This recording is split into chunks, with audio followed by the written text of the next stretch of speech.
I'm Logan Crawford, and right now on the Spotlight Network, we're uncovering a forgotten chapter of history with an amazing author, one of my favorite guests, one of my favorite writers, Hildegard Bruni. She has penned a powerful book. It is called Gone with the World Wars. This powerful true story follows one family's harrowing escape from war-torn East Prussia, revealing the untold suffering of 14 million displaced Germans after World War II. With gripping historical detail and divine interventions, Hildegard Bruni sheds light on a side of World War II history rarely discussed, and it is one that will change how you see the past. We're delighted to have this very talented author join us here today on Spotlight, and we ask viewers like you to support authors like her by subscribing to our channel and by purchasing her amazing book. The links are below the interview. And be sure to download the Spotlight Network TV app, streaming on Roku, Apple TV, and Amazon Fire TV. Hildegard, great to see you here today. Welcome. Well, thank you very much. It's my pleasure to have another interview with you, Mr. Crawford. It's my pleasure to have you back on the show. Many people don't realize the extent of the suffering of Germans displaced after World War II. What are some of those misconceptions you'd like to be corrected? People don't realize all the suffering that the German people went through because of their leader, right? Yes, it's always the commander-in-chief who starts wars, and unfortunately, the innocent citizens have to pay the price for it. Exactly. And this is what happened to Germany too. Like Kaiser Wilhelm II was accused of war crimes, even so he only aided Austria. And he had to advocate, and he had to flee in order to save his life and his family life. And then the German people had to suffer. Yeah. And not only Germany had to suffer, actually after the world wars, all the different histories of other countries changed too. And if we could only learn how to eliminate wars, we would save so much suffering for the innocent people. Exactly. Well, just look at the people in Ukraine and the people in Russia. No matter who's to blame for that war, it's the people who suffer. That is a sad part.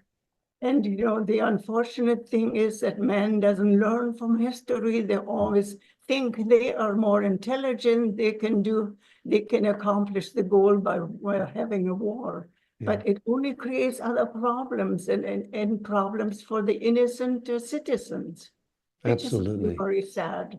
Yeah, it is terribly sad. Tell us what it was like for your family and their escape to safety. Well, my parents actually went through both world wars and 6 different types of governments. Can you imagine? Amazing. 6 different types of governments. And so I describe also how it affected my family, the 6 different governments, but also how it affected the German people and also other people in other countries. Exactly. Yeah. Faith was very important to your family. It helped them get through. Tell us how important faith was to your family. Well, the most important thing that helped us was our faith in God. Because if we would not have had faith in God, we would have died of desperation. But having faith in God, Mother always prayed while she fled with 7 of us, because one of my sisters was not home. We were 8 months on a journey in a horse and buggy. And there she always prayed. And somehow, miraculously, God always saved our lives and saved us from starving, because food was very, very scarce also. And as I said, the faith in God and believing that everything would turn out for the best really helped us through all the different suffering of the world war. Yeah. Tell us why you decided to put the story in a book. Well, I decided when I immigrated to the United States, I worked in the hospital for a while. I was a doctor's assistant, but I didn't know the medical terminology in English. So I worked in a hospital, and I met Dr. Hildegard Bruni. And after we got married, we developed a circle of very distinguished friends. And at one of our musical get-togethers, I had the pleasure of meeting an American general. And so we were talking about the Second World War. And I said I had listened to a tape where they described the German soldiers as warmongers and the German people like barbarians. And I said, well, we lived for 1 month with German soldiers, and I didn't see that they were warmongers or that they were mean. And then he said, but it was like this. We had a propaganda against France, against Russia, against England, and against Germany. And depending who we wanted to fight, we had to make the enemy look so bad to justify our entry into the war. But then he said, when the propaganda is repeated frequently, it is believed to be true. And only the truth seekers will find out the truth behind the scene. And this sentence made me become a truth seeker. And I started to investigate and collect material and see first, before the internet, I was reading books and magazine articles. And then after the internet it came into existence, I used the internet to go and research for 10 years in both the German and the English language, because I didn't want to put my own opinion in. I only wanted to share what I had discovered. So to make other people look for themselves and to discover for themselves the truth behind a lot of propaganda that they hear. And that's when I started to write my book, Gone with the World Wars. Wonderful, wonderful. Well, I think it's an important book because it does put a human face on the suffering that people like yourself went through and your parents went through. Your parents were very, very strong people to take their children on this trek to safety. Tell us about how your parents managed with young children in tow and getting you guys to safety. Well, it was actually, my father was drafted into the war at the end. See, first they only drafted young soldiers, but then at the end, Hitler never wanted to give up the war, so he drafted elderly people and also young people. And my father was drafted, and my mother had to escape with 7 of us. And yeah.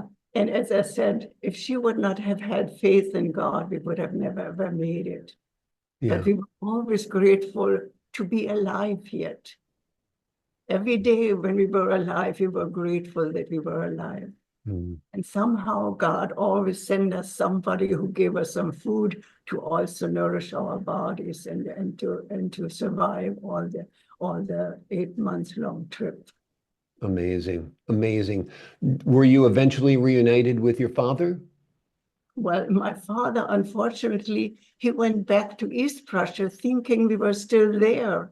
And the Polish government captured him, and they put him into forced labor for 8 years, and then kept him another 4 years afterwards before he could return to us.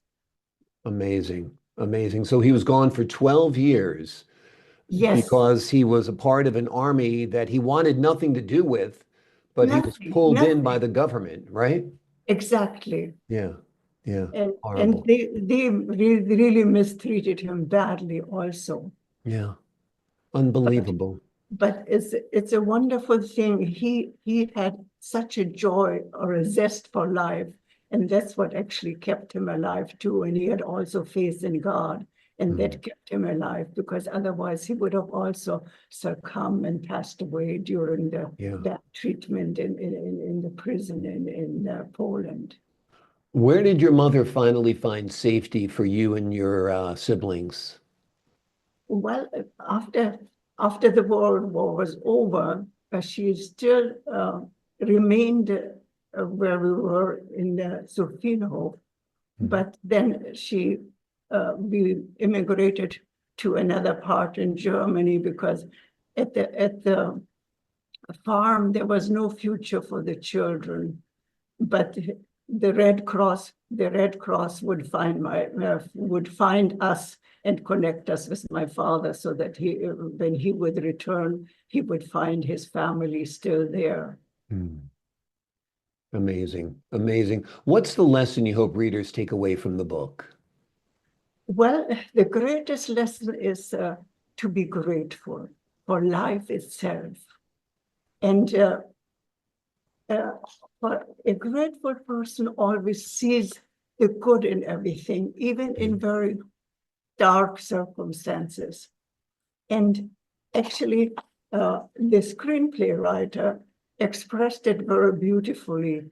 Could I read it to you? Sure, absolutely.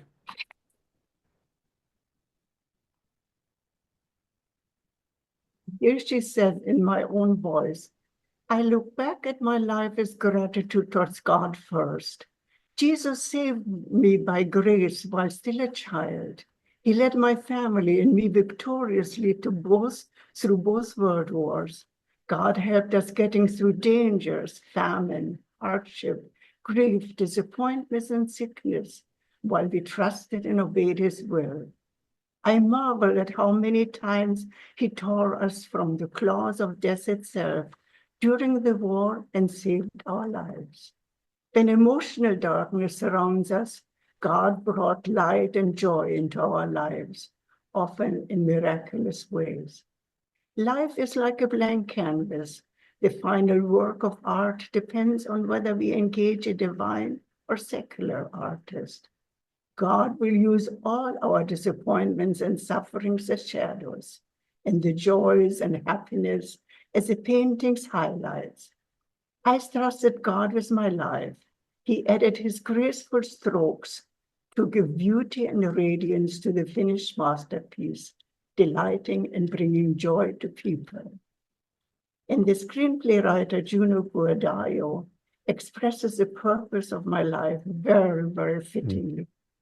And I will always be grateful and use what I have learned and earned for the benefit of others to bring joy and good and kindness to them. Wonderful, wonderful. That is very beautiful. I'm glad you shared it with us. A screenplay has been written from your book, so I'd imagine you'd love to see this turned into a film, right?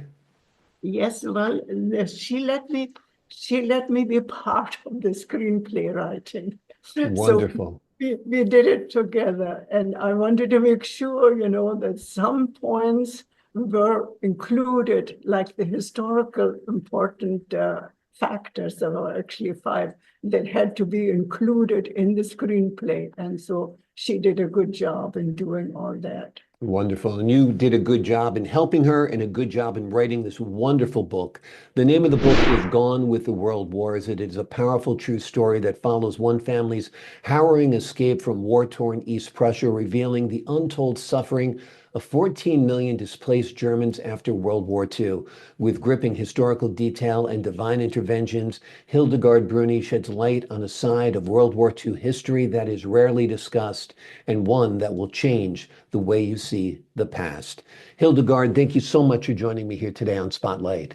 Well, thank you so much, Mr. Crawford, for being so patient and for taking again an opportunity to let me share my story. Thank you very, very much. Absolutely. God bless you. Thank you for your time today. And to the folks at home, I'm Logan Crawford, thanking you for your time this time. Until next time on Spotlight. Thank you very much, Mr. Crawford.